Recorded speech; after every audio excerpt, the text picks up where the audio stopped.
Fala aí pessoal, tudo bem com vocês? Vídeo de domingão cedo, que é aquele vídeo que eu já me comprometi com vocês de ser vídeos relacionados aos fundos imobiliários, vídeos com fundamentos ou alguns assuntos relacionados aos fundos imobiliários e não necessariamente a análise de relatório gerencial, que é o que tem dominado o canal nesses últimos praticamente 6 meses. E como tem bastante gente no grupo do WhatsApp, tem muito investidor novo que está começando agora, tem bastante seguidor novo também que está começando, então alguns vídeos de fundamentos, que é muito importante, porque não adianta só você saber olhar um relatório gerencial, mas você precisa entender o que você está lendo ali. E o objetivo desse vídeo foi, eu sugeri pedi no grupo do WhatsApp, alguns temas que vocês teriam interesse. Então eu já tenho uma lista de temas para os próximos domingos. E o vídeo de hoje, pessoal, é o seguinte, vocês veem analisando o relatório gerencial praticamente 2 a 3 vídeos por dia, e eu falo muitos nomes, muitas siglas, e eu trouxe nesse vídeo de hoje a definição de alguns das siglas, de algumas palavras que eu utilizo na leitura dos relatórios, e eu vou mostrar alguns exemplos para vocês entenderem do que eu estou falando, até para ficar mais claro na hora de você assistir um vídeo meu sobre relatório gerencial, para ficar mais claro de você entender o que é aquilo que eu estou falando, beleza? E antes de eu começar, pessoal, lembrar vocês que eu tô com a minha quarta turma da mentoria de fundos imobiliários, porque tudo que vocês vão ver aqui são muitos dos nomes que eu vou usar aqui são indicadores de fundos imobiliários, que na mentoria eu ensino como é que você usa esses indicadores para, inclusive, precificar o fundo imobiliário. Se você tiver interesse de participar da próxima turma, da quarta turma, que eu vou abrir inscrição agora no final de maio, o link para você se inscrever, para fazer a sua pré-inscrição, tá aqui embaixo na descrição, assim como o link para o grupo do WhatsApp também. Beleza, pessoal? Então vamos começar. Eu fiz uma apresentaçãozinha aqui só para ir chamando o nome dos termos, das palavras, aí eu vou explicar um pouquinho sobre eles. E o primeiro dos nomes, pessoal, dos termos é o Dividend Yield. Eu tenho certeza que vocês já devem ter ouvido falar, acredito que muitos de vocês já saibam o que é o Dividend Yield. Pessoal, o Dividend Yield nada mais é do quanto aquele ativo ele está te retornando em rendimentos em função de quanto ele está sendo negociado. Então, se a gente olha, por exemplo, o XPML, que eu peguei lá no Estados Invest, o XPML, ele mostra aqui, ó, Dividend Yield 8,95%. O que isso significa? Ele pega soma dos últimos 12 meses de rendimento e divide pelo valor da cota. Se a gente pegar, ó, façam a conta só para vocês terem uma noção. Vamos pegar aqui, ó, tô com a calculadora aqui, ó, 10,37 dividido por 115,90. Olha aqui, ó. Não sei se vocês vão conseguir, até deu 0,89, né? Ó, tá vendo aqui, ó, 0,89, que se a gente multiplicar por 100, vai dar os 8,95. Tá vendo? Não sei se vocês estão conseguindo ver aqui. 8,94, aqui tá ao contrário, obviamente, né? 8,947, 8,95. E o que esse indicador ele mostra? Ele mostra o quanto que aquele fundo tá te trazendo de retorno. Então você pode comparar, por exemplo, eu invisto num ativo tal, ele tá me trazendo um dividend yield de 10%. O que isso significa? A cada 100 reais que eu invisto nele, ele me devolve 10 reais em rendimentos. então, o XPML, a cada 100 reais que você investe nesse fundo, ele está te devolvendo em rendimentos 8,95. Obviamente ele está 10,37 porque é 115, né? Mas eu estou trazendo para base 100.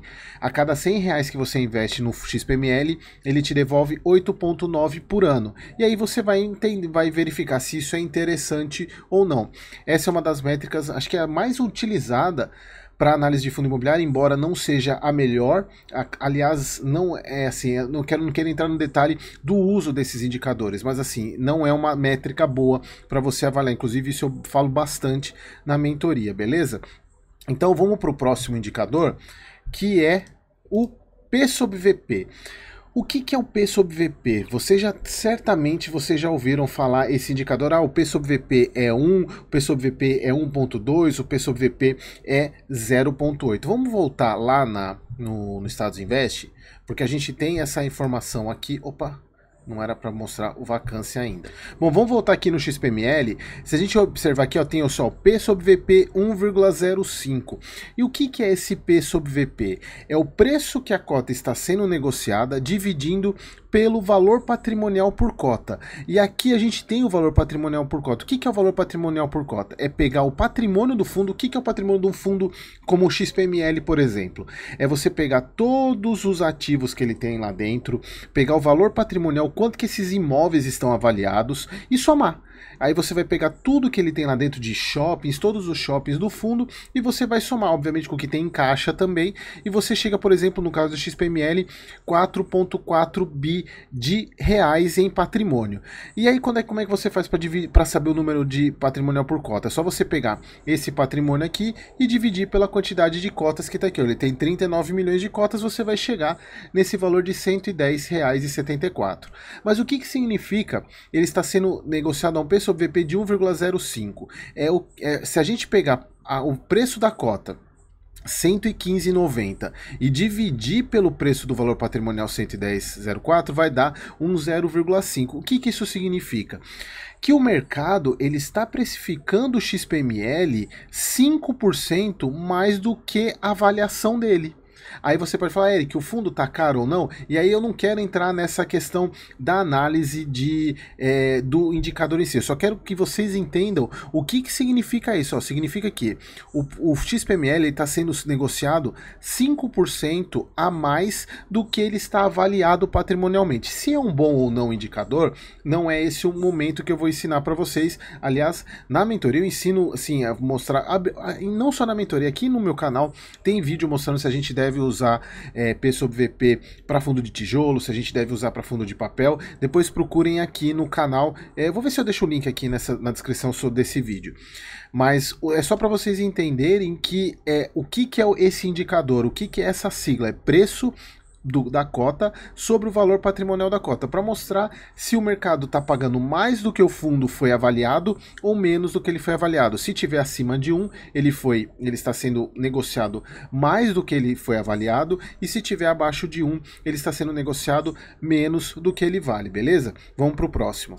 O próximo, pessoal, é um indicador muito utilizado para fundo de tijolo, e aí eu vou mostrar para vocês aqui em um relatório gerencial o que significa vacância. Eu estou aqui com o relatório do HGLG e vocês vão ver vários ativos, vários fundos de tijolo com essa parte aqui, vacância. Em alguns ele mostra um ponto, em outros ele mostra ou como ocupação ou como vacância. Pessoal, vacância nada mais é do que o quanto de espaço vazio o fundo tem. Então, por exemplo, se ele tem 100 mil metros quadrados de área e ele está sendo, dessas 100 mil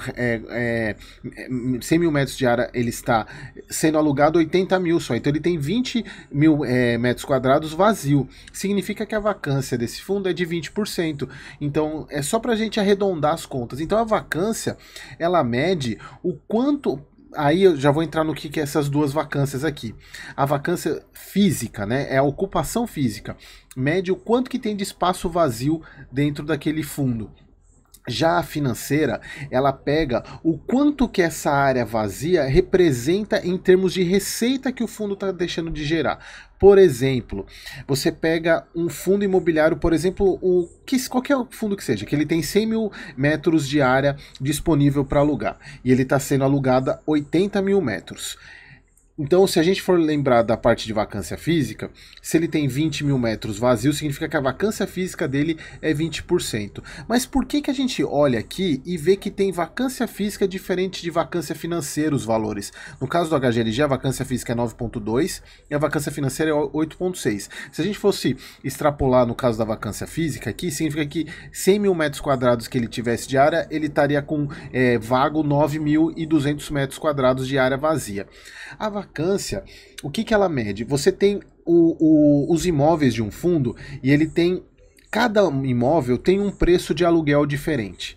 E aí você tem um preço médio de aluguel daquele fundo. Por exemplo, o fundo ele aluga um galpão por R$20 o metro quadrado. No outro ele aluga o galpão por R$30 o metro quadrado. E aí você pega a média de valor de preço por metro quadrado do fundo.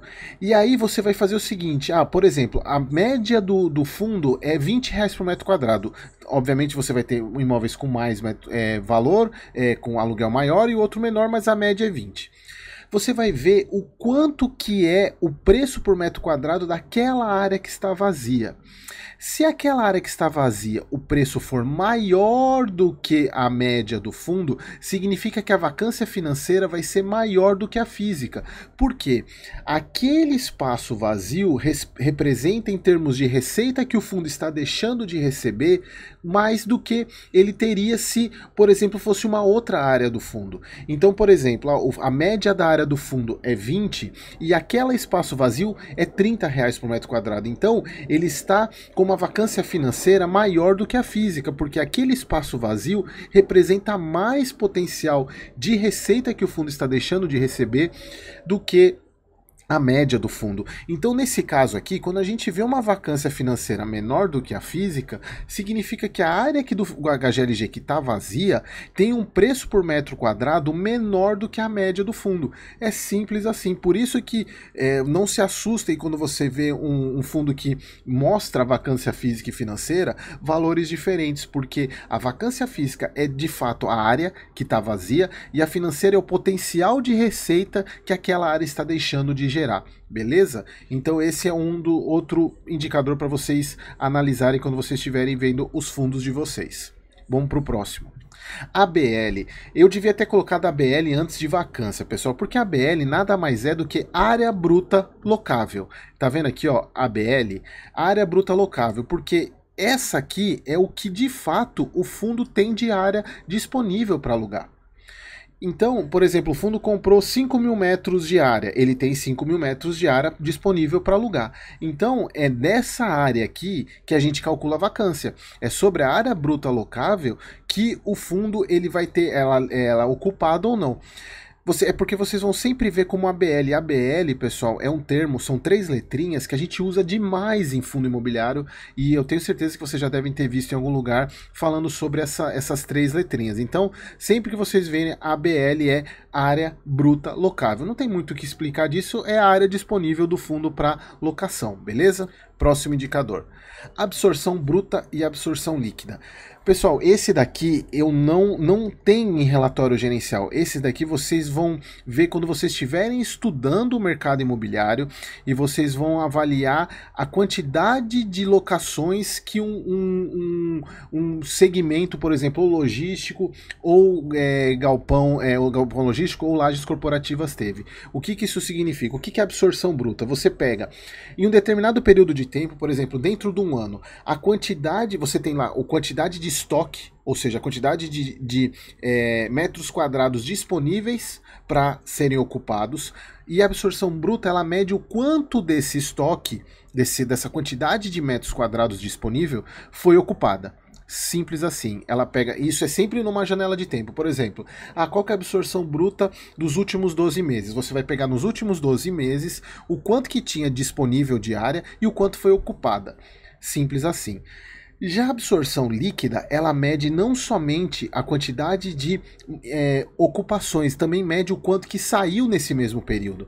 Então, você pode ter uma absorção bruta maior, você pode pegar num período de tempo, a absorção bruta foi 10%, e a absorção líquida pode ter sido menor, porque você teve, inclusive ela pode até ser negativa, porque por mais que você tenha ocupação, mas o que teve de devolução de área, liberação de área, foi maior do que a que teve de ocupação. Então, quando a gente trata desses dois indicadores, obviamente, pessoal, a absorção líquida é o mais importante, porque você mede de fato como é que está o mercado. Você está vendo, se você tem uma absorção líquida negativa, por exemplo, significa que tem mais gente devolvendo área do que alugando. Então, o saldo de área ocupada nesse período foi negativo. Saiu mais devolução de aluguel ou venda de imóvel, deixando o imóvel vazio, a área disponível, do que que ocupação. Então esse indicador ele é muito bom quando você está analisando o mercado, tá? Não de fato aquele fundo imobiliário. É muito importante você usar esses termos para você analisar, por exemplo, o segmento como um todo. Como é que está a absorção bruta, a absorção líquida do segmento de lajes corporativas ou de galpões logísticos, por exemplo, beleza? Bom, vamos para o próximo indicador, contratos típicos e atípicos. Isso é muito importante, por exemplo, que a gente está olhando aqui, vou voltar lá no HGLG, vocês estiverem analisando aqui embaixo, quando vocês estiverem usando o indicador, isso vale para fundo de tijolo, tá, pessoal? Porque fundo de papel, obviamente, não tem contrato. E se você não sabe ainda a diferença entre fundo de papel e de tijolo, veja o vídeo do domingo passado que eu gravei explicando exatamente quais são os tipos de fundo imobiliário, tá? Eu vou deixar o link aqui embaixo também. Aqui, pessoal, a gente olha aqui, tipologia dos contratos. A gente tem contratos típicos e contratos atípicos. Eu vou passar rápido aqui, porque obviamente tem muito mais detalhe do que isso. O contrato típico é aquele contrato que ele é regido pela Código Civil e pela Lei do Inquilinato. Então você tem legislação que atua sobre o contrato. É o contrato que tem no máximo duração de 5 anos. Entre o contrato você pode ter revisionais, que daqui a pouco eu vou falar o que são as revisionais. Você tem reajustes e você tem a opção do locatário, se ele te cumprir tudo, a opção dele renovar o contrato. É aquele contrato que você faz quando você está alugando um apartamento, você faz o contrato. O contrato tem duração de 3 anos e aí se você chegar perto dos 3 anos, você tem a opção de renovar. É simples assim. Já o contrato atípico não tem nenhuma regulamentação, não tem nenhuma lei que rege esse tipo de contrato. O documento que vale é o acordo entre as duas partes. Então o contrato é o documento, é o acordo legal mais que é soberano sobre qualquer outra coisa. E esses contratos atípicos, eles têm duração mais longa, de 10, 20, 30 anos. E a grande diferença desses dois tipos de contrato é que no caso do contrato típico, se há uma rescisão contratual, quem está saindo do imóvel tem uma multa para pagar lá de 1 ou 2, de 3 aluguéis, tem que fazer um aviso prévio, eu vou sair no mês que vem, aí eu tenho que ficar mais um mês e te pagar mais 3 meses de aluguel. Já o contrato atípico, como ele não tem nenhuma regulamentação, o que vale nesse contrato é que as multas são muito pesadas. Então, se você tem um contrato atípico de 30 anos e a empresa resolve sair no segundo ano, ela vai pagar os outros 28 meses de aluguel, 28 anos de aluguel.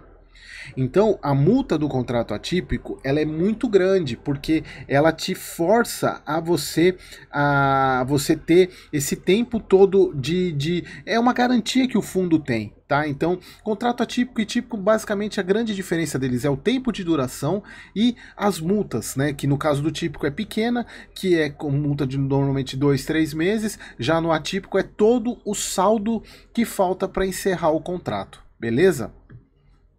Bom, continuando aqui, próximo indicador, alavancagem. Pessoal, alavancagem nada mais é do que a dívida que o fundo imobiliário tem. Então, se a gente pegar, voltando lá no nosso querido HGLG, aqui ó, tem um item alavancagem, é o quanto que o fundo tem de dívida. Se a gente for pegar aqui, por exemplo, ó, o fundo tem, acho que eu não lembro de cabeça aqui, não, dá para ver em outro item aqui, ó. Aqui, ó. 695 milhões de reais ele tem de alavancagem. E como que a gente avalia isso? A gente avalia em função da quantidade de ativo que o fundo tem. Então, por exemplo, o fundo tem 695 milhões de alavancagem e ele tem tudo isso daqui de ativo. Então, se vocês observarem o tamanho dela, é pequena, é muito pequena comparado com o tamanho do fundo. Ela não chega a 10% do tamanho do fundo. Então, esse é um ponto que vocês precisam avaliar. Pô, o fundo muito alavancado, ele pode ter problemas, porque eu sempre gosto de usar o termo, se você tem uma dívida, você tem que torcer para tudo dar certo. Então, quando a gente está falando de alavancagem, vocês têm que avaliar se a alavancagem é grande, se o retorno que aquela dívida está tendo, ela compensa, ela está trazendo mais retorno do que o próprio valor da dívida. E aqui, pessoal, eu sempre falo isso, inclusive no vídeo do HGLG. Olha só, ele tem dívidas de IPCA mais 5. Se a gente pegar o Tesouro Direto IPCA, ele está tá 6%. Então vale mais a pena o fundo. Por que ele não paga essa alavancagem? Porque o dinheiro rendendo na renda fixa, no Tesouro, rende mais do que a própria dívida dele. Então você tem que avaliar, pô, quanto que é qual que é o indexador dessa dívida? Ah, é IPCA mais 8, poxa, aí é uma dívida cara. Ah, IPCA mais 5, então talvez valha a pena o fundo não pagar, mesmo ele tendo alavancagem. Então, inclusive, teve fundos, por exemplo, HSML, que fez emissão para pagar a dívida. Então, esse é um ponto que vocês têm que ver. Então, viu alavancagem em fundo, em relatório gerencial, você já sabe que é a dívida que aquele fundo tem, beleza? Então, bora para o próximo. Liquidez, pessoal. Liquidez é a quantidade de negociações que esse fundo faz durante um dia ou durante um período. Por exemplo, a gente pega no próprio HGLG aqui, a gente vai ter uma edição aqui no início, aqui falando de liquidez. Deixa eu ver se é aqui. Não, não é aqui. Não, acho que é aqui embaixo. Peraí, deixa eu pegar. É que cada fundo mostra de um jeito. Aqui, ó, liquidez. Ele mostra, pessoal, quanto que o fundo tem de liquidez no mês. Por exemplo, ele tem 140 milhões de reais de liquidez no mês. Se a gente pegar e dividir 140 milhões por normalmente 22, dividido... Peraí, deixa eu pegar 140 milhões dividido por 22. Ele vai ter 6 milhões de liquidez por dia. Essa é uma excelente liquidez. Isso garante você, na hora que você quiser vender o seu ativo, o seu fundo imobiliário, você vai ter gente comprando, vai ter diferença pequenininha entre o preço de quem está vendendo e quem está comprando. Então, quanto maior a liquidez, mais fácil de você vender ou comprar aquele fundo imobiliário por, de fato, o preço que ele está valendo. Porque quanto menor a liquidez, você pode ter uma diferença muito grande entre o preço de quem está comprando e o preço de quem está vendendo. Já isso acontece, por exemplo, com imóvel físico, né, pessoal? Se você quer vender, você só tem um imóvel, a liquidez baixíssima, você coloca 500, a pessoa quer pagar 450. Agora, se você tivesse uma grande quantidade de imóveis, você acabar, ou uma grande quantidade de pessoas procurando, você conseguiria, e negociando, você conseguiria ter o preço de quem está querendo comprar e o preço de quem está querendo vender muito próximos, né, para poder fechar negócio. Então, quanto maior a liquidez, melhor. Então, normalmente eu falo que acima de 2 milhões já é uma liquidez extremamente interessante, beleza? Continuando aqui. Revisional dos contratos. Aqui, pessoal, eu devia ter deixado tanto o revisional quanto o reajuste junto lá com os contratos típicos e atípicos. Se a gente pegar aqui, ó, no próprio HGLG, pessoal, eu estou usando o HGLG porque é o melhor relatório e tem todas essas informações, vocês vão buscar isso em todos os outros relatórios dos fundos que vocês analisam, beleza? Aqui, pessoal, tem aqui a parte, olha, de vencimento, revisional e reajuste. Vencimento a gente já sabe, né? Vencimento é o quando que o contrato vai vencer. Se a gente tem contrato típico, ele tem 5 anos, se ele tem mais atípico, ele vai vencer, ele é mais longo. Revisional é uma característica apenas de contratos típicos. O que é uma revisional? Lembra, o contrato típico ele tem vencimento de 5 anos, mas passados 3 anos, a parte que se sentir prejudicada pode chamar uma revisional. O que é isso? Por exemplo, você alugou, o fundo alugou um imóvel a R$100 o metro quadrado. Passados 3 anos, o preço médio da região subiu para 120. Então, o que o fundo faz? Ele chama o inquilino para uma revisional. Ele falou, inquilino, o preço metro quadrado aqui está completamente defasado, a gente precisa fazer uma revisional desse contrato. Aí eles vão lá e fazem um acerto, obviamente. Se não tiver acerto, aí tem que judicializar. Mas aí, isso é uma revisional. Já o reajuste é aquele reajuste que é anual, é reajuste com base no indexador, que seja ou IPCA, aqui no caso do HGLG, IPCA ou IGPM. Tem alguns outros fundos que reajustam pelo CDI, é o reajuste com base na inflação, tá?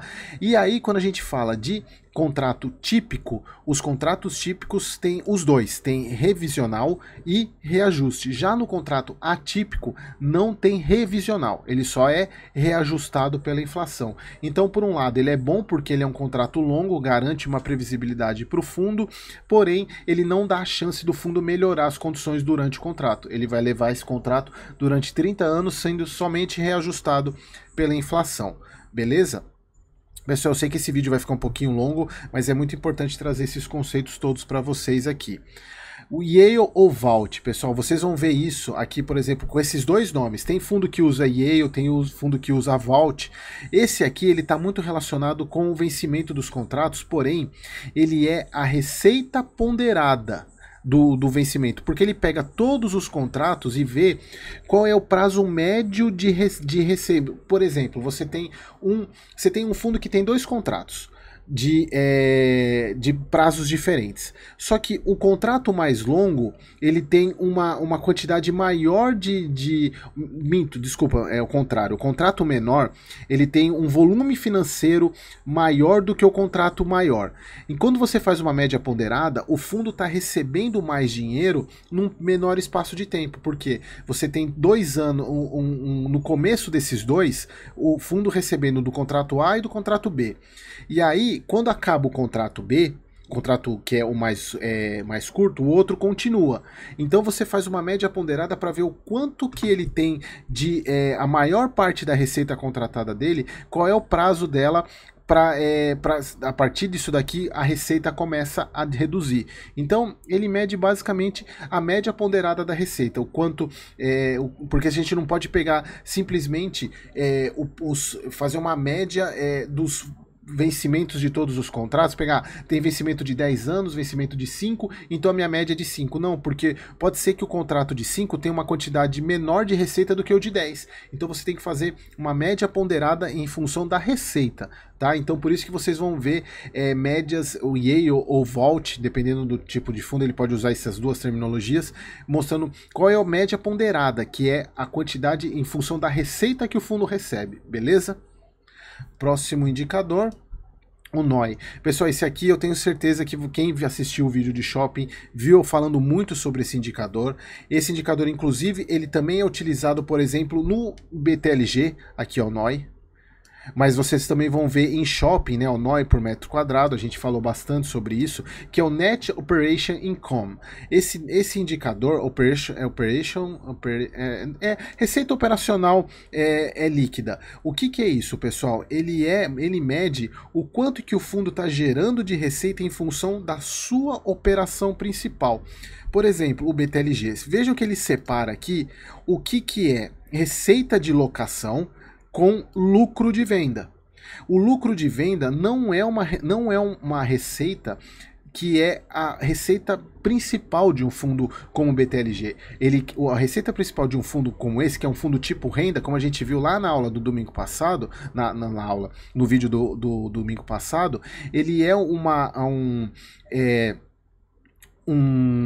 fundo do tipo renda. Então, ele não ganha, o objetivo dele não é compra e venda de imóvel, não é ganhar com ganho de capital, é locação. Então, o NOI, ele mede o quanto que o principal objetivo do fundo, que é a alocação, representa. Então, o NOI é a receita recorrente do fundo. É aquilo que mês a mês. Já a receita não recorrente, que são as vendas, elas não entram no NOI. E você também vai achar outros tipos de nomenclatura, como FFO, que é Funds for Operation, ou receita operacional.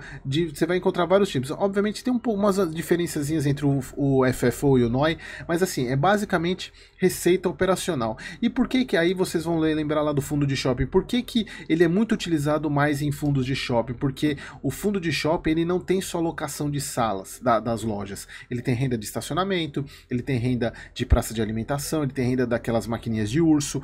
Então, a receita operacional do shopping é muito mais do que só uma locação. E ela faz parte da receita operacional. Por isso que o NOI é muito mais... tem gente que fala NOI, né, que é o nome em inglês, é NOI, mas eu gosto de falar NOI, trazer para o português, tá? Então, só para vocês entenderem que é um indicador muito mais utilizado para shopping, que mede a receita operacional, beleza? Então, bora para o próximo. LTV.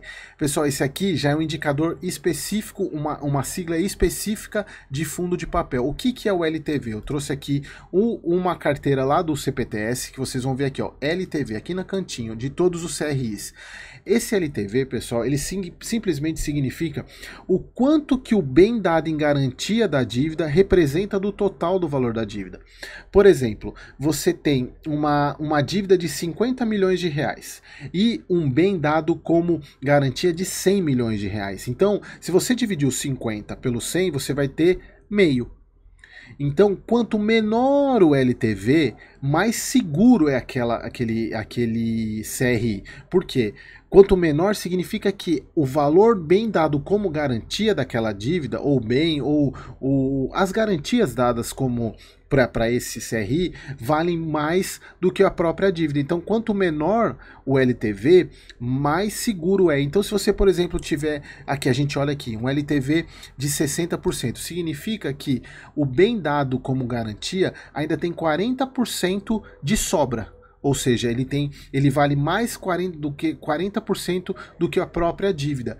Já se a gente pega, por exemplo, um LTV, deixa eu ver se tem algum LTV próximo de 100 aqui no CPT. Ó, esse aqui, ó.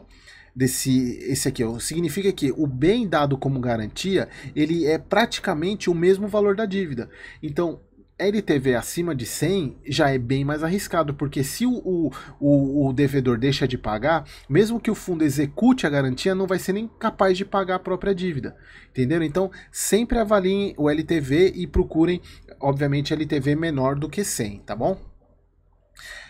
Por fim, não é por fim, que ainda tem bastante coisa ainda. Duration é também uma questão do fundo de papel, é o quanto tempo a gente pode pegar aqui, ó, tem duration aqui, ó, duration em anos. O quanto tempo o CRI, o credor daquele CRI, a quem emprestou o dinheiro, vai demorar para receber o valor.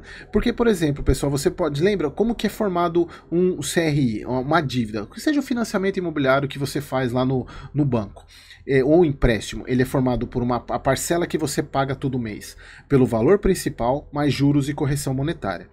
Então, por exemplo, você fez que a gente brinca, né? Você faz um empréstimo de R$1.000 e no final das contas você pagou R$2.000. Quanto tempo quem te emprestou R$1.000 recebe os R$1.000 de volta? Porque lembra, ele te emprestou 1.000, mas ele vai receber 2.000, que é o valor principal corrigido por juros e correção monetária. Mas quanto tempo ele demora para receber os 1.000? Porque assim, ele te emprestou R$1.000 para você pagar em 12 vezes. Só que você no 6º mês, você já recebeu os R$1.000. Então, significa que o CRI tem duração de 12 meses, mas a duration dele é de 6 meses. É simples assim, é o tempo que o credor demora para receber o valor que ele emprestou, o valor principal. É basicamente isso. Então, quanto mais longo a duration, pior é. Quanto mais curta a duration, melhor é, porque mais rápido o fundo está recebendo o dinheiro que ele emprestou. Simples assim, beleza? Mas tá acabando, pessoal. Datacom e Dataex. Esse aqui são dois pontos importantes que eu tenho que pegar lá no Status Invest para mostrar para vocês aqui. Vocês vão ver, pessoal, basicamente Datacom. Datacom é o dia que você precisa ter as cotas para poder receber os dividendos no mês seguinte ou no próprio mês. Por exemplo, a gente está falando aqui do XPML. A Datacom, por exemplo, agora para abril, para você receber, ou seja, para você receber, na verdade recebeu na quinta-feira, né? Para você ter recebido os dividendos do XPML, das cotas que você tem, os 91 centavos por cota, você tinha que ter as cotas no dia 18, virar à noite. Você tem que fechar o pregão do dia 18 com as cotas. Aí você tem direito a receber no dia 25. E o que é a Dataex? É o próximo dia da Datacom, é o dia que você deixa de ter o direito. Então, se você comprou as cotas no dia 19, mesmo que o recebimento vai ser no dia 25, você não vai receber no dia 25. Então, a Dataex é sempre o dia seguinte da Datacom. E isso vale não só para dividendos, mas para você participar de uma subscrição, a data que eles falam, a data base, também tem um outro nome, a Datacom é a data base, que é a data que você precisa ter as cotas. Então, por exemplo, se você compra as cotas no dia 17 e vende dia 18, você não vai receber dia 25. Se você compra as cotas no dia 10 e vende dia 19, você vai receber, porque você virou o dia 18 com as cotas, entenderam? Então a Datacom é a data que você precisa ter as cotas na sua custódia, encerrar o pregão da Datacom com as cotas, aí você faz jus ao recebimento, mesmo que você venda na Dataex, que é o dia 19. Beleza? Você vai receber os dividendos na sua conta, tá? Isso vale para fundo imobiliário, para ação, para esses tipos de ativos que tem uma data, porque o fundo ou ativo ele precisa estabelecer uma data para falar, a partir dessa data ninguém mais recebe, entendeu? Então é simples assim, tá? Cap Rate, pessoal, Cap Rate é um indicador que vocês vão ver muito em negociação de ativos. Peraí, acho que eu fiz aqui besteira, peraí. Deixa eu voltar aqui.